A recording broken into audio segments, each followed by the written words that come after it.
이곳에 서게 될 때는 아직 멀었다, 한참 있으면 올 것이다 라고 더디 올 거라고 생각했는데 시간은 왜 이렇게 빠른지. 2021년은 어느덧 3월 마지막 주고요. 저는 또 이 자리에 서게 됐습니다. 네, 긴장이 되는데 주님의 말씀을 허투말 없이 온전히 전할 수 있기를 소망합니다. 오늘은 교회력으로 보면 순환주일입니다. 종려주일이라고도 하고요. 예수님께서 십자가 죽음을 위해 예루살렘에 입성한 날을 기념하는 절기이자 또 사순절의 마지막 주일이기도 합니다. 아까 위클리 뉴스에서도 광고가 되었지만 내일부터 수단주간 특별 새벽 기도가 시작되는데요. 특세를 통해 예수님의 고난에 동참하시는 우리 또 청년대학부 여러분이 되시면 좋겠습니다. 작년 9월부터 저희가 사도행전을 이렇게 함께 보았는데요. 드디어 오늘이 그 마지막 장에 도달하였습니다. 꽤 긴 시간이었다고 생각을 하는데 사도행전을 그렇게 해서 한번 쭉 이렇게 1장부터 한번 봤어요. 근데 예수님께서 승천하신 이후에 사도들이 예수님의 사역을 계승하여서 교회가 세워지고 또 그 교회가 발전되고 또 여러 선교지를 거쳐 전도 여행이 이렇게 시작되어서 마지막 로마까지 복음이 전파되었는데요. 그 시간이 약 30여 년 정도더라고요. 그 30여 년 정도의 역사를 저희는 단 7개월 만에 봤다고 생각하니까 길다고 생각했는데 결코 긴 시간이 아니었던 것 같습니다. 그래서 한번 오늘 마지막 장을 하기 전에 우리가 사도행전을 한번 쭉 정리를 좀 하고 갔으면 하는데요. 사도행전은 초대교회 역사를 진술해주는 유일한 또 역사책입니다. 전반부는 베드로가 중심 인물로 자리 잡고 또 후반부는 사도 바울이 중심 인물이 되죠. 그렇다고 또 다른 사도들이 아예 나오지 않느냐, 그렇지는 않고요. 베드로와 사도 바울은 또 너무 잘 아시니까 장마다 등장했던 우리 그 인물들을 좀 살펴보자면 3장에서는 베드로와 더불어서 사역을 펼쳤던 요한이 나오고요. 또 12장에는 헤롯에 의해 순교를 당했던 야고보가 등장합니다. 그리고 또 사도는 아니지만 복음을 전파한 인물들이 나오는데요. 우리 너무도 잘 아시는 6장에서의 복음의 확장에 큰 획을 긋고 그 순교한 스데반 집사가 등장합니다. 8장에는 사마리아로 복음을 전한 빌립이 등장하고요. 그 다음 이제 후반부에 가면 누가 나올까요? 기억나시는 인물들이 있습니까? 먼저 회심한 우리 바울을 돕는 바나바가 나오죠. 그리고 아나니아도 10장에서 또 나오고요. 10장에서는 로마 군대 백부장 고넬료가 나옵니다. 그리고 16장에서는 바울의 동역자인 디모데가 나오고요. 또 빌립보 교회의 최초 그리스도인이었던 루디아가 나옵니다.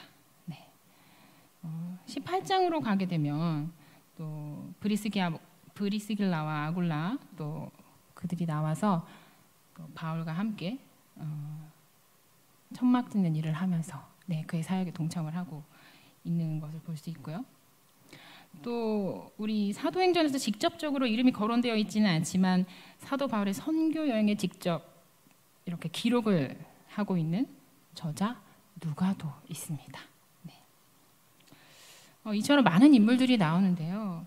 중요한 것은 사도행전은 사도의 어떠한 행적을 담은 것이긴 하지만 중심 인물이 사도들이 아니라는 것입니다. 누구일까요? 다 아시죠? 사도행전 아니라 성령행전이라고도 불리는데요. 바로 성령님입니다. 사도행전에서 복음이 전파되는 중요한 길목마다 성령의 인도하심이 강조되어 있고 또 실제 사도들과 제자들이 성령의 능력에 사로잡혀 일하는 모습을 볼 수 있습니다. 네. 그래서 이 성령의 능력에 사로잡혀서 일어나는 사건들이 있는데요. 또 그 사건들을 조금 우리가 생각하면서 정리를 해보면 좋겠어요. 네. 먼저 2장에 보시면은 오순절 성령 강림 사건 나오신 거 다들 기억하시죠? 이 오순절 성령 강림 사건으로 말미암아 초대 교회가 탄생하게 되죠. 네, 그렇게 해서 예루살렘에서는 기독교 복음이 전파되어지기 시작하는데요. 그것으로 말미암아서 예루살렘에서는 기독교의 또 박해가 연이어서 일어나게 됩니다. 그러나 성령의 역사하심은 거기서 멈추지 않고 빌립이라는 인물을 통해 사마리아로 그 복음이 확장되어져 나갑니다. 그리고 9장으로 가면 또 하나의 큰 사건이 있는데 바로 사울의 회심이죠. 이것으로 인하여서 사울의 회심으로 말미암아 또 사도행전이 예루살렘에서 사마리아 유대 땅까지 저 아시아까지 네, 그렇게 본격적으로 전도가 펼쳐지는데요. 성령의 인도 아래 제1차 전도 여행이 13장에 나오는 구브로 섬에서 시작하여 비시디아 안디옥 그리고 이고니온, 루스드라에서 이어졌고요. 2차 전도 여행은 바울이 바나바와 헤어져서 더베와 루스드라, 마게도냐 그리고 빌립보, 데살로니카, 베레아 그리고 아덴, 고린도까지 복음을 전파합니다. 그리고 바울의 3차 전도 여행은 에베소에서 두란노 서원의 그 사역을 다들 기억하시는지 모르겠는데요. 네, 두란노 사역과 함께 또 맨 마지막 고별 설교를 끝으로 전도 여행을 마치고 다시 예루살렘으로 컴백하게 됩니다. 네. 이 사도행전의 이 전도 역사가 어마어마하지 않습니까, 여러분? 네. 우리가 사실 다 기억할 수도 없고 너무나 많아서 네, 지명도 사실 어렵고요. 여러분이라면 만약에 하나님께서 이런 일을 맡기신다면 혹시 다니실 수 있으실까요? 저는 어려울 것 같습니다. 네. 굉장히 수많은 박해가 있었죠. 네. 근데 그 박해 속에서도 사도 바울의 그 여정이 거리로 계산해 봤을 때 대략 얼마였냐면 13,000km더라고요. 그렇게 추정이 되고 있습니다. 13,000km. 얼마큼의 거리인지 혹시 가늠이 되시나요? 안 되시죠? 네, 그래서 비교하기 쉽게 네, 한국과 미국의 거리가 약 11,000 몇백 킬로더라고요. 네. 한국과 미국보다 더 먼 거리를 사도 바울은 그렇게 다녔는데요. 근데 지금은 비행기도 있고 교통수단이 많이 발달되어 있어서 뭐 미국 하면 그냥 비행기 티켓 끊으면 바로 갈 수 있지 않습니까? 근데 그 당시에 뭐가 없었어요. 뭐 유일한 수단은 배였죠. 배나 말이나. 네. 근데 육로로 가기 위해서는 걷는 수밖에 없었어요. 네. 여행 자체가 목숨을 거는 위험한 일이었고 배를 타지 않으면 무조건 걸어야 하는. 네. 뭐 일반 시민이 가난한 시민들이 무슨 말이 있겠습니까? 마차가 있겠습니까? 안 그렇습니까? 네. 그래서 엄청나게 체력적으로 힘들고 고된 그런 일이었음을 알 수 있었습니다. 근데 바울은 그것을 어떻게 그렇게 잠시도 쉬지 않고 나아갈 수 있었는지 네. 다시 한번 또 생각하게 됩니다. 자, 이렇게 사도행전을 이렇게 쭉 사건과 인물 중심으로 이렇게 좀 살펴보았는데요. 오늘 본론으로 한번 가서 이제 한번 살펴보겠습니다. 네. 이렇게 복음은 사도 바울을 통해서 1차, 2차, 3차의 전도 여행을 마치고 드디어 최종 목적지인 로마로 가게 됩니다. 네. 처음부터 로마로 바울이 가려고 했던 것은 아니죠. 처음에 그는 로마를 지나서 사실은 서바나까지 가는 게 목표였는데요. 네, 아쉽지만 사도 바울은 로마에서 생을 마감합니다. 네, 바로 이때 2년 동안 로마에서 지내다가 풀려나요. 죄가 없어서 풀려나서 한 5, 6년 동안 이렇게 또 돌아다닙니다. 네, 그렇게 돌아다니다가 그 네로 황제 때 다시 재투옥이 돼요. 네, 그래서 그때 참수형을 당합니다. 네, 그래서 서바나까지는 가지 못한 아쉬움이 있었는데요. 바울은 비록 제수의 신분이었지만 복음을 위해 바라고 염원하던 바로 그곳 로마에 도착을 하였습니다. 네.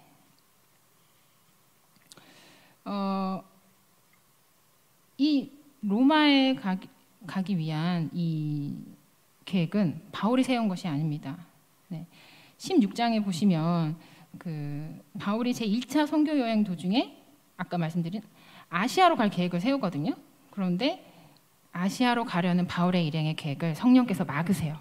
네. 그리고는 바울에게 환상을 보여주시면서 마게도냐로 가라고 하십니다. 네. 그것이 바로 유럽으로서의 복음 확장을 이렇게 의미하고 또 인도하셨던 거라고 볼 수가 있는데요. 자, 오늘 본문 16절을 함께 읽어보겠습니다. 네. 16절 읽겠습니다. 시작. 우리가 로마에 들어가니 바울에게는 자기를 지키는 한 군인과 함께 따로 있게 허락하더라. 아멘. 네. 바울에게 자기를 지키는 한 군인과 함께 따로 있게 허락하더라. 네. 당시 이 로마에서는요, 죄수에게 보통 2명의 군사를 붙인다고 해요. 근데 단 1명의 군인만 바울을 지키게 하고 또 바울은 특별하게 따로 있을 수 있게 허락을 하였다고 합니다. 네. 이것은 바울이 죄수의 신분임에도 불구하고 다른 죄수들처럼 공적인 그런 감옥 있죠. 죄수들이 갇히는 그런 감옥에 구금되지 않고 개인의 집에 살 수 있도록 허락하였다라는 것인데요. 바울이 그 집에서 이렇게 나가서 돌아다니고 그러지는 못하는 그런 제한된 상황이었지만 어쨌든 자기의 집에 개인의 집에 살면서 그 사도의 역할을 수행할 수 있었던 것입니다. 네. 저는 이 구절을 읽으면서 또 한 번 생각되어진 게 있었는데요. 무엇이냐면 사도 바울은 특별 취급을 받고 있는데 과연 어떻게 해서 이런 특별 취급을 받을 수 있었을까? 왜냐하면 로마 입장에서는 그냥 다른 죄수들과 다를 바 없는 그런 그냥 죄인이잖아요. 그죠? 죄를 지은. 네. 근데 무엇 때문에 가능했을까라는 생각을 하면서 이렇게 묵상을 해봤는데 그것은 바로 하나님께서 사도 바울을 로마로 인도하셨기 때문이었다고 생각이 들었어요. 네. 하나님께서 로마를 향한 하나님의 계획이 있으셨고 그 하나님의 메신저로 바울을 선택하심으로 어렵고 힘든 상황에 있는 바울에게 끊임없이 복음을 전할 수 있는 상황을 열어주고 계셨던 것 같습니다. 네. 끊임없이. 네. 제가 왜 이 끊임없이라는 표현을 쓰냐면요. 하나님의 이 강권적인 역사심이 이 군인 1명, 그 다음에 따로 있게 한 허락함, 단 2가지 일만으로 하나님의 역사심이 있지 않고 우리가 앞에서 보았던 27장에서도 그 하나님의 역사심이 계속 드러납니다. 그리고 우리가 오늘 읽지는 않았지만 28절의 맨 앞절이죠. 앞절의 내용 또한 그렇게 성령의 역사심, 하나님의 인도하심, 주관하심이 보여지는 이야기라고 할 수 있는데요. 이 27장에서부터 이어지는 모든 그 바울에게 하나님께서 하신 그것들이 연결선상에 놓여지고 있습니다. 네. 지난주에 우리 박솔 전도사님께서 이렇게 말씀을 전해주셨었는데요. 그 27장에 이렇게 보면은 바울 일행을 태운 배가 바다에서 유라글로라는 광풍을 만나서 보름 가까이 표류를 하게 돼요. 예, 해도 보이지 않고 빛도 보이지 않고 뭐 구름도 보이지 않고 그냥 그 광풍 속에서 보름 이상을 그냥 떠도는 거예요. 그래서 사람들이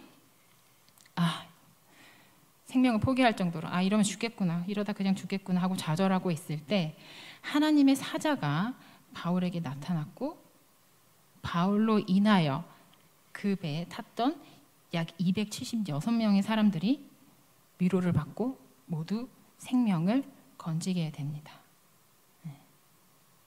그것이 바로 하나님께서 역사하신 일이죠. 또 그것뿐만이 아니라요. 오늘 읽지 않았지만 28장 1절에서 10절의 내용을 보시면 사도 바울을 통한 또 한 번의 이적이 일어나는데요. 바다 한가운데 표류하다가 그렇게 어떤 섬에 당도하게 돼요. 근데 그 섬이 그 원주민들이 사는 멜리데라는 섬이었는데요. 원주민들이 이들을 따뜻하게 맞이해 줍니다. 네. 그래서 불도 피울 수 있게 해주고요. 근데 한번 여러분 생각해 보세요. 원주민들이라고 하면 그 섬에 이렇게 모여서 사는 사람들인데 외부인들이 갑자기 들이닥쳤어요. 군인과 제수로 가득 찬 약 200명이 넘는 많은 인원들이 갑자기 들이닥쳤단 말이에요. 여러분이 그곳에 사는 분들이라면 당연히 경계가 되지 않겠습니까? 네, 저 같으면 막 무기를 들고 했을 것 같은데 실제로 이 섬의 원주민들은 가나안 족속의 후예들, 함의 자손의 그 후예들이라고 합니다. 네. 그래서 뭐 멜리데 섬이라고 하는데 현재는 몰타 섬이라고도 불리기도 하고요. 네.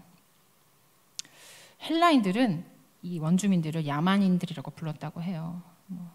네. 그런데도 2절에 보면 원주민들이 이 사람들에게, 바울 일행들에게 특별한 동정을 베풀고 있습니다. 네. 여러분 칼빈 아시죠? 존 칼빈. 네. 종교개혁자. 존 칼빈은 이런 해석을 내놓고 있더라고요. 이 멜리데 섬의 원주민들이 동정을 베풀게 된 배후에는 하나님께서 원주민들의 마음을 감화시키셔서 그 27장 22절에 나오는 말씀, 내가 너희를 권하노니 이제는 안심하라. 너희 중 생명에는 아무 손상이 없겠고 오직 배뿐이리라 라고 그 말씀하셨던 하나님께서 바울에게 말씀하셨던 그 약속을 성취하게 하셨다라고 해석하고 있습니다. 네. 이 또한 이들의 생명을 살린 것 또한 원주민들이 동정을 베푼 것 또한 하나님의 역사하심이라고 볼 수 있는 것이죠. 하나님의 역사하심은 여기서 그치지 않습니다. 네. 뭐냐면요, 여러분 아까 제가 멜리데 섬이라고 하지 않았습니까? 바울 일행이 도착한 섬 이름이 멜리데인데요.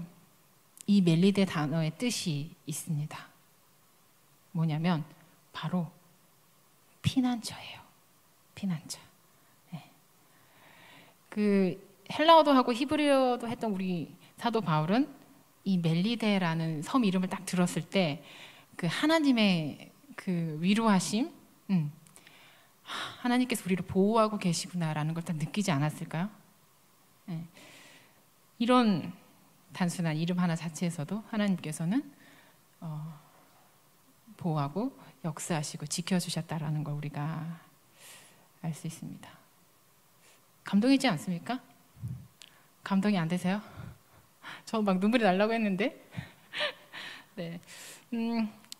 네. 그리고 또 보시면 이 멜리데 섬에서 약 3개월을 지내는데 이 섬에서 바울이 이렇게 모닥불을 이렇게 피우는 장면에서 독사한테 물리죠. 손을 물립니다. 네. 그래서 막 이 사람들은 죄인이 틀림없다 막 이렇게 원주민들이 이렇게 생각을 하는데 물리지만 생명에 지장이 없어요. 아무렇지 않은 거죠. 붓지도 않고 네, 깨끗합니다. 또 그걸 보고 원주민들은 신이다. 저 사람은 신이었어. 라고 또 이렇게 바로 네, 태도를 바꾸죠. 어쨌든 그런 이적을 또 하나님께서 바울에게 또 베풀어 주시고요. 그리고 또 그 원주민 중에 가장 높은 사람이 보블리오라는 사람이 있는데 그 보블리오의 부친의 병을 또 기도로 낫게 하는 이적을 사도 바울이 보였을 때 또 이들이 또 한 번 사도 바울에 대해서 또 놀라게 되죠. 네. 근데 이런 이적을 보이신 이유가 하나님께서 사도 바울을 통해서 이런 기적을 베푸신 이유가 무엇일까? 그것은 우리 예수님께서 말씀하셨던 마가복음 16장 15절에서 18절의 말씀이 이루어지는 것이었고요. 이것은 하나님께서 역사하시고 살아계심을 말씀하고 계시는 것입니다. 네. 마가복음 16장 15절에서 18절 제가 한번 읽어드리겠습니다. 또 이르시되 너희는 온 천하에 다니며 만민에게 복음을 전파하라. 믿고 세례를 받는 사람은 구원을 얻을 것이요 믿지 않는 사람은 정죄를 받으리라. 믿는 자들에게는 이런 표적이 따르리니 곧 그들이 내 이름으로 귀신을 쫓아내며 새 방언을 말하며 뱀을 집어 올리며 무슨 독을 마실지라도 해를 받지 아니하며 병든 사람에게 손을 얹은즉 나으리라 하시더라. 아멘. 네. 하나님의 이 말씀이 이루어지는 또 그 순간이 아니었나 생각이 듭니다. 여러분 그럼 생각해 보십시오. 이 27장에서부터 풍랑을 만나서 생명을 건지고 또 그런 이적들을 보면서 같이 그 배에 함께 승선했던 백부장 율리오 여러분 기억나시죠? 그 율리오는 어떤 생각을 하였을까요? 제가 만약에 그 자리에 있었다면 하나님을 안 믿을 수 없었을 것 같아요. 우리가 사람으로서 할 수 있는 일이 아니라 할 수 없는 기적들을 지금 보고 있는 거잖아요. 여기 그 배에 올랐던 200여 명의 사람들의 믿음의 여부에 대해서는 나오지 않습니다만 백부장이나 군인들이 사도 바울의 모습을 보면서 그가 죄가 없다라는 것은 분명히 인정이 되었을 것 같습니다. 네. 그래서 이런 하나님의 예비하심과 역사하심으로 말미암아 사도 바울은 16절에 나오는 내용처럼 이런 특별한 대우를 받을 수 있었던 것입니다. 자, 이제 이런 바울은 자신이 죄가 없음을 밝히고 로마까지 오게 된 이유를 로마에 있는 유대인들 중에서도 좀 높은 사람들을 초청하여서 밝히고 있는데요. 제가 한번 17절에서 19절까지 한번 읽겠습니다. 28장 17절에서 18절.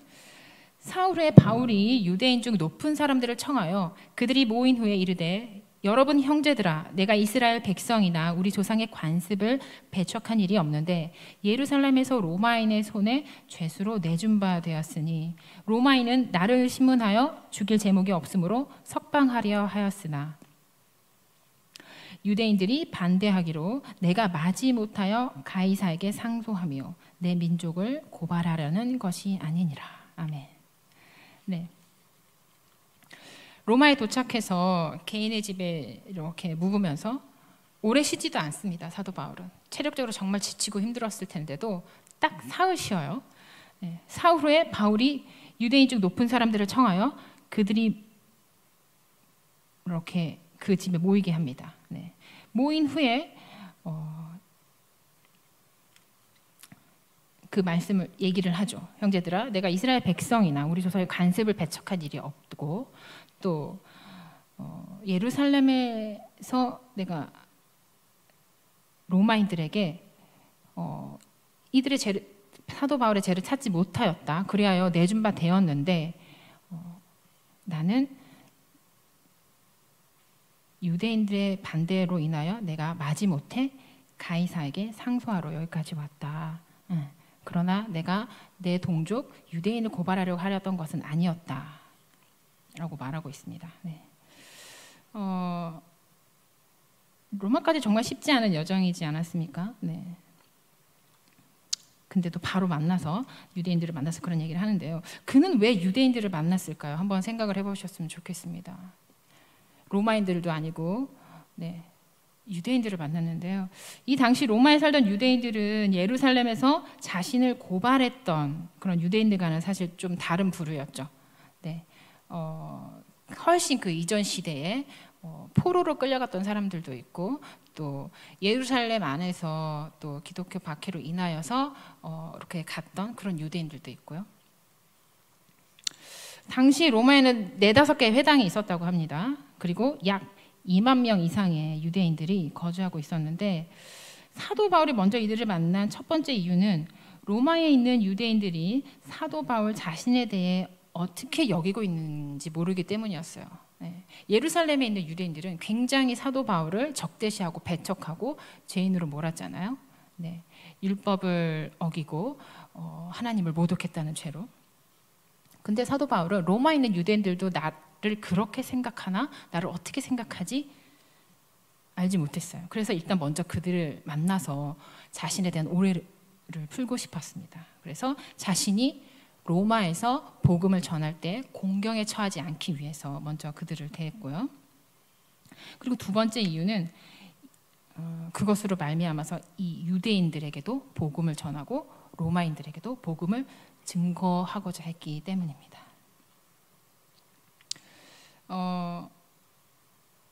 유대인들이 바울에게 오해를 할 수 있었던 부분은 무엇이었냐면 그거였습니다. 같은 유대인 동족이잖아요. 사도 바울도 유대인이잖아요. 그죠? 근데 예루살렘에서 이제 죄가 없다고 노인바 되었는데 사도 바울이 다시 로마 황제 가이사에게 상소를 했어요. 그죠? 이건 뭐냐면 겉에서 보기에는 제3자가 보기에는 제 예루살렘에 있는 유대인들 자기 동족 고발하려고 하는구나. 복수심에 이렇게 비칠 수 있는 거예요. 바울은 전혀 그런 마음이 아닌데 그래서 그런 오해를 풀고자 하여서 유대인들을 먼저 만났던 것이고요. 그리고 만약에 또 그런 오해가 만에 하나 쌓였다면 사도 바울의 로마에서의 복음 전파는 굉장히 힘들어졌겠죠. 아마 복음을 전하지도 못하고 감옥에 평생 있었을지도 모른다는 생각이 좀 들기는 합니다. 이런 것을 미루어 보아서 자신의 몸을 돌보지도 않고 그렇게 유대인들을 만나서 그런 얘기들을 했던 걸 보면 바울은 처음부터 끝까지 복음을 증거하는 그 하나만을 생각하고 살고 있었다는 것을 알 수 있습니다. 그는 열심을 다해 자신이 죄가 없음을 이야기했고 또 자신이 유대인에 대해 좋지 않은 감정이 없다라는 것을 최선을 다해 얘기했습니다. 그리고 나서 바울은 20절에 보시면 자신이 쇠사슬에 묶인 이유를 설명하고 있는데요. 20절은 다 같이 함께 읽어보았으면 좋겠습니다. 28장 20절 함께 읽겠습니다. 이러므로 너희를 보고 함께 이야기하려고 청하였으니 이스라엘의 소망으로 말미암아 내가 이 쇠사슬에 매인 바 되었노라. 아멘. 그는 이스라엘의 소망 때문이라고 말하고 있습니다. 여러분, 이스라엘의 소망이 무엇일까요? 이 당시 유대인들에게 있어서 이스라엘의 소망은 무엇이었다고 생각하십니까? 유대인들에게는 종말의 날에 메시아를 보게 되는 것이고 그리고 이스라엘이 현실적으로 로마로부터 해방되고 독립되어서 우리를 구원해줄 왕이 나타나는 것이었습니다. 그러나 사도 바울에게 있어서 이스라엘의 소망은 무엇이었을까요? 좀 차이가 있죠. 사도 바울에게 있어 이스라엘의 소망이란 죽은 자의 부활에 대한 소망이고 하나님께서 이스라엘에게 주신 구약의 모든 약속들이 성취되는 것을 의미합니다. 그렇다면 여러분, 죽은 자의 부활에 대한 소망이고 이스라엘에게 주신 구약의 모든 약속의 성취를 할 수 있는 이분은 바로 누구시죠? 여러분이 너무도 잘 아시는 바로 예수 그리스도이셨던 거죠. 즉 바울은 이 모든 약속에 대한 보증을 예수님의 부활에서 찾았습니다. 우리 또 다음 주면 부활절인데요. 이스라엘의 소망이 예수 그리스도 안에서 완성된다고 본 것이죠. 그래서 그는 그것을 알리기 위해서 스스로 쇠사슬에 매인 바 되었다고 말한 것입니다. 아까도 이렇게 봤지만 로마에서 그 바울이 감옥에 갇히지는 않았지만 개인의 집에 있었다고 했잖아요. 요즘 말로 말하면 가택연금이라고 아세요? 가택연금? 이렇게 완전히 상소가 되어서 재판을 받기 전에 제 유무가 명확하지 않은 사람들은 감옥에 가두지 않고 가택연금을 시키거든요. 가택연금으로 2년 동안 로마에 이제 있었는데요. 그래서 군인 한 명이 이렇게 함께 지내고 있었던 거죠. 근데 이걸 좀 생각을 해보면 여러분, 저희가 작년에 코로나 때문에 1년 동안 거의 나가지 못하고 집에만 있지 않았습니까? 너무나 답답했죠. 갑갑하고 막 코로나 블루다 어떻게 해서 굉장히 우울함도 생기고요. 근데 바울은 2년간 스스로 그 자리를 선택한 것입니다. 근데 쇠사슬에 묶였다라는 것은 무엇이냐면요, 바울의 한쪽 팔과 로마 군인의 한쪽 팔이 이렇게 묶여져 있는 거예요. 바울의 팔 한쪽에 쇠사슬, 그 다음에 그 군인의 팔 한쪽에 이렇게 매달려서 도망 못 가게. 너무 불편하지 않겠어요? 네. 그 쉽지 않은 그 삶의 형태를 바울은 스스로 선택하였다는 것이었습니다. 바울은 구약 율법에 얽매여져서 예수님을 배척하는, 그리고 배척하는 유대인들과 그리고 예수 그리스도를 모르는 이방인들을 위해 본인 스스로 묶인 바 되었습니다. 자신의 삶을 복음의 쇠사슬로 묶은 것이죠. 그런데 여기서 오해는 하시지 마셨으면 좋겠어요. 복음이 쇠사슬이라는 것은 아닙니다, 여러분. 복음이 우리에게 쇠사슬이 된다는 뜻은 아니에요. 오히려 복음은 우리에게 자유를 선사하죠. 예수님께서도 분명히 말씀하고 계십니다. 요한복음 8장 32절에 보면 진리를 알지니 진리가 너희를 자유롭게 하리라. 아멘. 이렇게 말씀하고 계십니다. 복음의 진리는 우리에게 자유를 선물하지만 그것을 전달하는 전달자 사도 바울은 스스로를 복음에 묶은 거죠. 그것이 바로 복음의 쇠사슬이라는 것입니다. 바울은 복음을 위해 자신을 희생하고 자신의 삶을 그 대가로 지불하였습니다. 여러분, 이게 바로 그리스도인의 모습 아니겠습니까? 물론 모두가 다 사도 바울처럼 그렇게 살아낼 수 있는 것은 아닙니다만 우리 마음속에는 이 사도 바울처럼의 그 희생과 대가에 대한, 복음에 대한 그 희생과 대가를 우리가 생각하고 있어야 하지 않을까 싶습니다. 그 갑자기 그 한 손이 같이 묶여있던 로마 군인이 생각나는데요. 그 로마 군인 참 복받지 않았습니까? 생각을 해보십시오. 듣고 싶지 않아도 치엽도록 매일같이 그 복음을 들었어야 했잖아요. 사도 바울 옆에 매달려 있었으니까. 네. 뭐 그 군인이 나중에 그리스도인이 되었는지 안 되었는지는 뭐 알 수 없지만 나중에 로마서에 보면은 그 이 로마 군인들에 대한 안부를 묻는 또 그 절이 있어요. 그걸 보았을 때 아마 이 사람은 참된 그리스도인이 되지 않았을까, 이 로마 군인은, 또 그런 생각이 듭니다. 네, 갑자기 생각이 나네요. 네. 그래서 우리 대덕 한빛교회 이 청년대학부 여러분은 물어보고 싶습니다. 이렇게 복음에 스스로를 묶어 보신 적 있으십니까? 묶여 보신 적 있으세요? 아직 복음을 모르는 내 가족, 내 친구, 내 동료, 내 이웃, 그 누군가를 위해 먼저 복음을 알게 된 자로서 나만 자유롭고 나만 행복하고 나만 충만한 삶을 사는 것에 우리가 포커스를 두는 게 아니라 내가 받은 복음을 나누기 위해 내 것을 포기하고 스스로 복음에 묶인 바 되어서 누군가를 위해 어려움과 고난을 함께 해보신 적이 있는지 함께 생각해 보셨으면 좋겠습니다.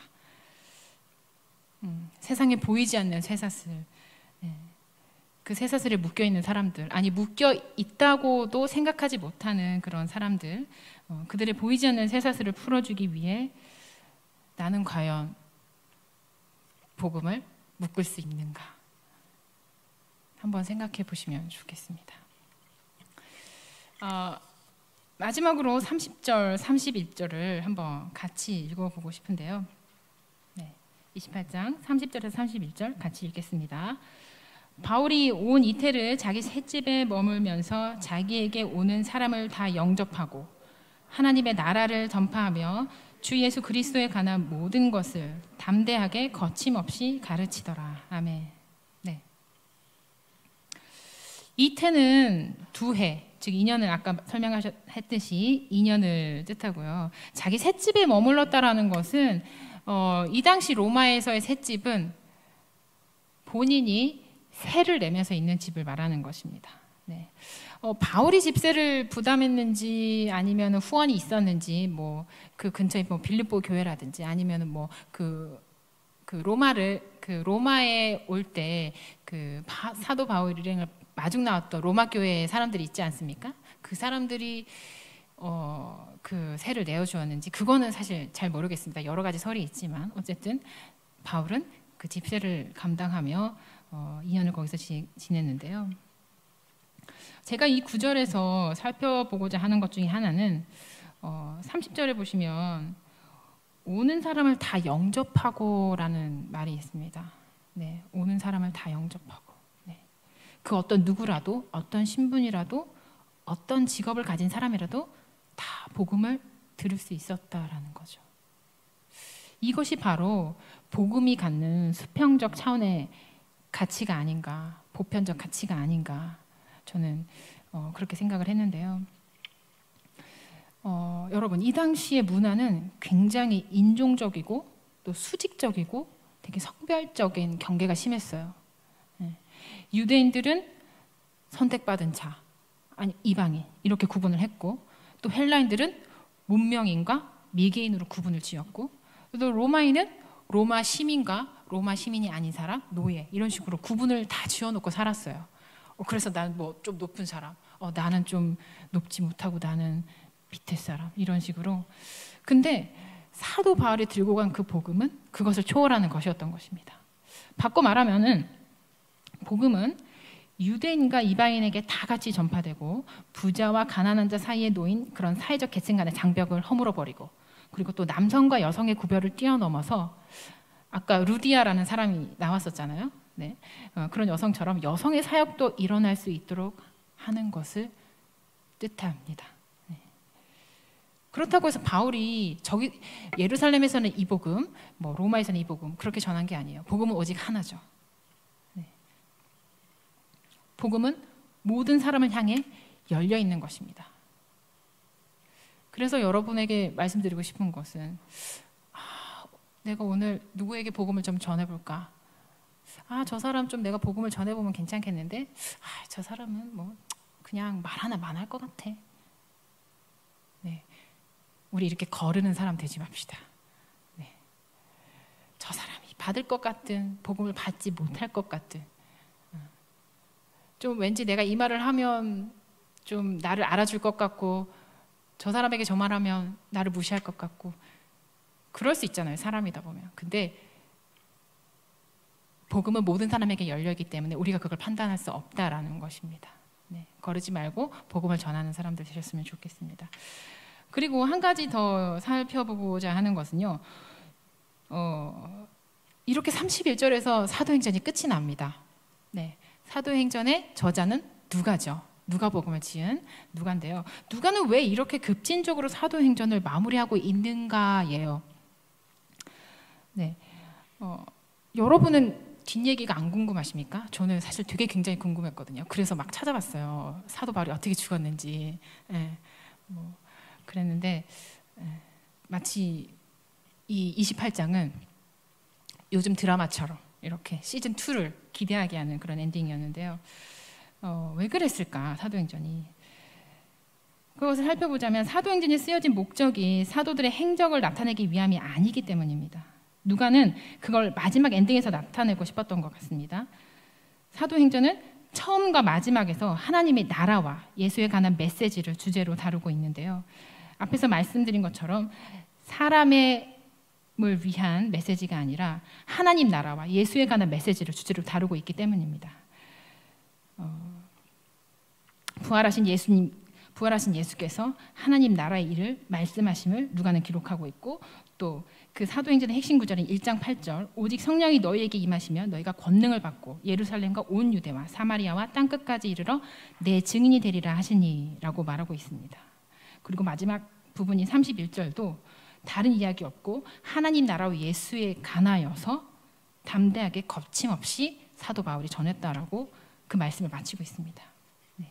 사도행전은 하나님의 구원의 역사가 부활하신 예수 그리스도였음을 나타내는 것에 그 목적이 있기 때문이었다고 합니다. 거침없이 담대하게라는 힘찬 말로 끝이 나지만 한편으로는 참 여운이 많이 남습니다. 네. 마지막으로 여러분들에게 이 말을 전하고 싶습니다. 네. 제가 하는 말은 아니고요. 저도 굉장히 어렸을 때부터 많이 들었던 얘기인데요. 네, 저는 아직까지 그게 잊혀지지 않습니다. 네. 이 책을 한번 봐주시면, 네, 아주 오래된 책인데요. 네. 나의 사도행전 29장, 이런 책 갖고 계신 분 계세요? 네, 10년도 더 된 책인데요. 아마 네, 유물일 것 같은데, 저는 이 책을 아직도 못 버리고 가지고 있어요. 너무 이 제목이 저한테 많이 다가와서. 네. 신학적 측면에서 본다면 사도행전의 이 끝맺음은 그 초대교회에서 시작한 세계 복음화를 후대 교회가, 즉 우리죠. 네. 우리의 후대 교회가 이어서 완성시켜야 한다는 의도로 볼 수 있는데요. 많은 목사님들이 사도행전을 설교하시면서 이 말을 하셨습니다. 성령의 역사는 지속되며 그것을 믿고 도전하는 이들을 통해 사도행전은 계속 되어져 가야 한다. 우리 모두는 사도행전 29장을 계속 써 나갈 수 있어야 한다. 네.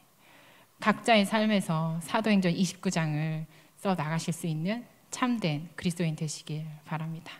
찬양하시겠습니다.